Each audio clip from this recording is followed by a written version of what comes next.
Carta aos Hebreus, capítulo 10, versículos de 19 a 22. Tendo, pois, irmãos, ousadia para entrar no santuário pelo sangue de Jesus, pelo novo e vivo caminho que ele nos consagrou, pelo véu, isto é, pela sua carne, e tendo um grande sacerdote sobre a casa de Deus, cheguemo-nos com verdadeiro coração em inteira certeza de fé, tendo os corações purificados da má consciência e o corpo lavado com a água limpa.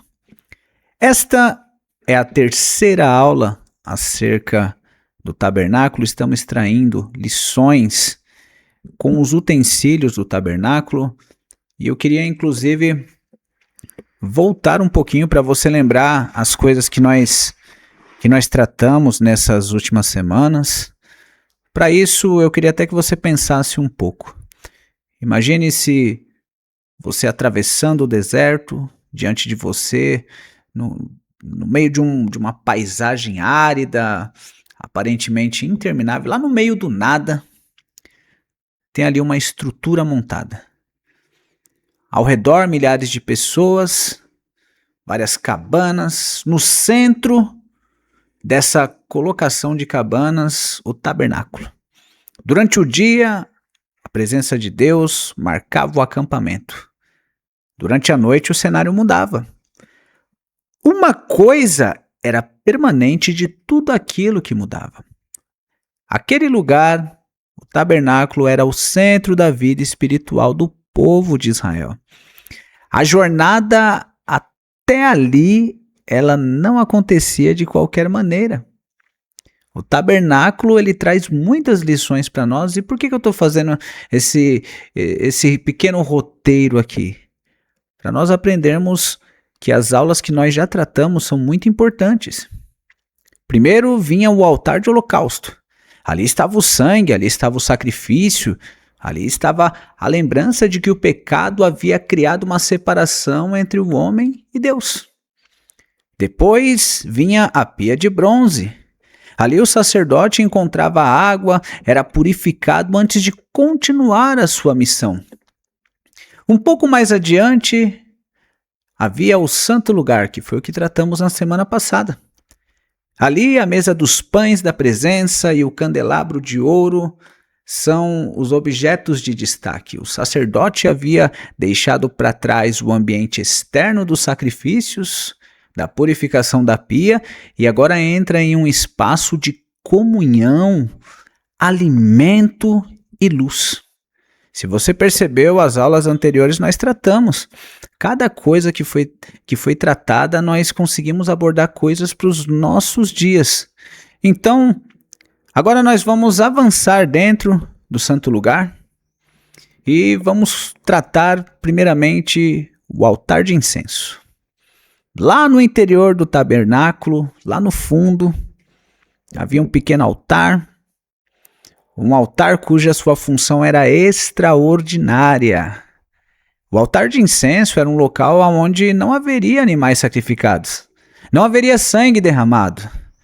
Ali havia perfume, ali havia incenso que subia continuamente. O ambiente do santo lugar era marcado pelo aroma que se elevava diante de Deus através do altar de incenso. O sacerdote oferecia algo que não era para permanecer aqui na terra, mas era um perfume que subia. E o Antigo Testamento, inclusive, utiliza essa imagem para representar a nossa oração. Salmo 141, versículo 2, diz assim: suba à tua presença a minha oração como incenso. E aí, séculos depois, essa mesma imagem reaparece lá no livro do Apocalipse. O apóstolo João vê as taças de ouro diante de Deus. E esse cara, ele descobre algo surpreendente. Essas taças, o texto diz lá em Apocalipse capítulo 5, verso 8, diz que eram taças de ouro cheias de incenso, que são as orações dos santos. Então, observe o quão é importante o altar de incenso. Ele representa a oração. E aqui eu quero fazer o primeiro pensamento sobre a oração. A oração revela onde está o nosso coração. Existe uma maneira simples de descobrir aquilo que realmente nós valorizamos. Observe o seguinte: aonde eu invisto o meu tempo é o lugar aonde eu valorizo. E o mesmo princípio precisa ser aplicado à nossa vida espiritual. Quem deseja a presença de Deus deve procurar a Deus, não apenas as suas respostas, não apenas os seus milagres, as suas bênçãos. A oração revela o que está dentro do nosso coração, e o que Deus deseja é que a gente procure-o por aquilo que Ele é. Existe uma diferença entre pedir para Deus mudar a minha situação e pedir para Deus mudar a mim. Tá entendendo? A primeira oração, ela procura uma mudança nas circunstâncias. A segunda, ela permite que Deus transforme o coração. Você consegue compreender? A oração madura, ela deixa de ser apenas uma lista de pedidos. A oração madura, ela se torna um relacionamento com Deus. É isso mesmo, é quando o homem deixa de falar somente sobre os seus problemas e começa a desejar ouvir a voz de Deus como algo incessante. É quando a oração deixa de ser apenas uma ferramenta de emergência ali, e passa a ser um ambiente permanente de comunhão. Oração é sinônimo de comunhão. Segundo pensamento sobre oração, é que o incenso deveria permanecer aceso. O incenso não pode ser algo eventual ou ocasional dentro do tabernáculo. Todos os dias ele precisava permanecer aceso. O incenso ele queimava continuamente, e isso aponta para nós uma vida de oração que precisa permanecer acesa.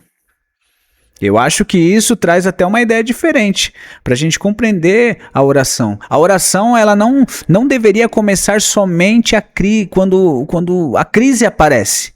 A oração ela tem que existir antes da crise. O profeta Daniel dá um exemplo marcante sobre isso.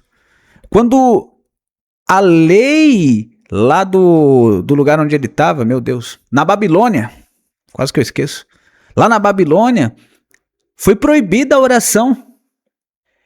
Mas aí tem um detalhe, você sabe muito bem que a Bíblia diz que Daniel orava 3 vezes ao dia, com a janela aberta virada para Jerusalém. Só que esse cara não começou a procurar a Deus naquele momento, ele simplesmente continuou fazendo aquilo que ele já fazia antes. Daniel capítulo 6, verso 10, mostra isso. Esse camarada tinha uma rotina de oração, e quando lá na Babilônia foi proibido orar, ele não ligou não. Ele continuou porque mais importante era buscar a Deus em oração. Eu quero fazer uma reflexão aqui agora para a nossa célula. Uma célula pode reunir pessoas para estudar a Bíblia, pode reunir pessoas para cantar, para conversar, pode até compartilhar testemunho. Mas existe algo que precisa acontecer além da reunião. A célula precisa produzir pessoas que continuem orando.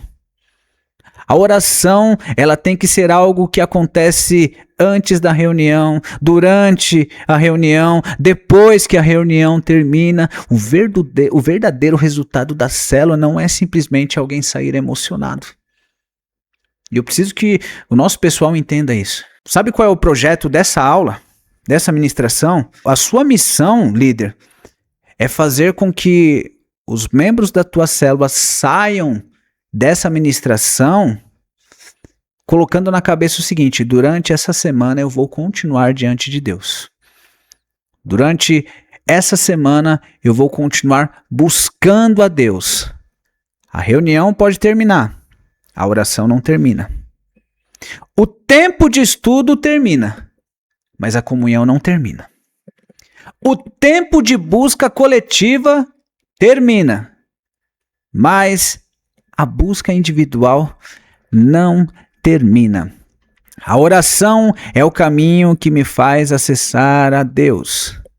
A oração é o caminho que me faz saber quem eu sou. A oração é o caminho que me faz saber o que Deus deseja de mim. Essa ministração ela é bem curta, mas eu preciso que nós façamos algo diferente. Por que a ministração é curta?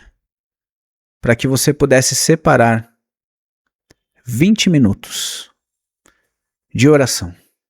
Orações específicas. Comece louvando a Deus por sua grandeza. Depois disso, você vai fazer uma oração de revestimento. Depois você vai fazer uma oração de intercessão. 20 minutinhos. Para a gente colocar em prática a nossa vida de oração. O altar de incenso, ele representa a oração contínua. E quando o salmista diz que o incenso sobe de forma perfumada, significa que Deus vai se agradar daquilo que ele vai receber. Vamos nos fortalecer no Senhor através da oração e durante essa semana nós vamos destravar a vida de oração da célula. Eu conto com você.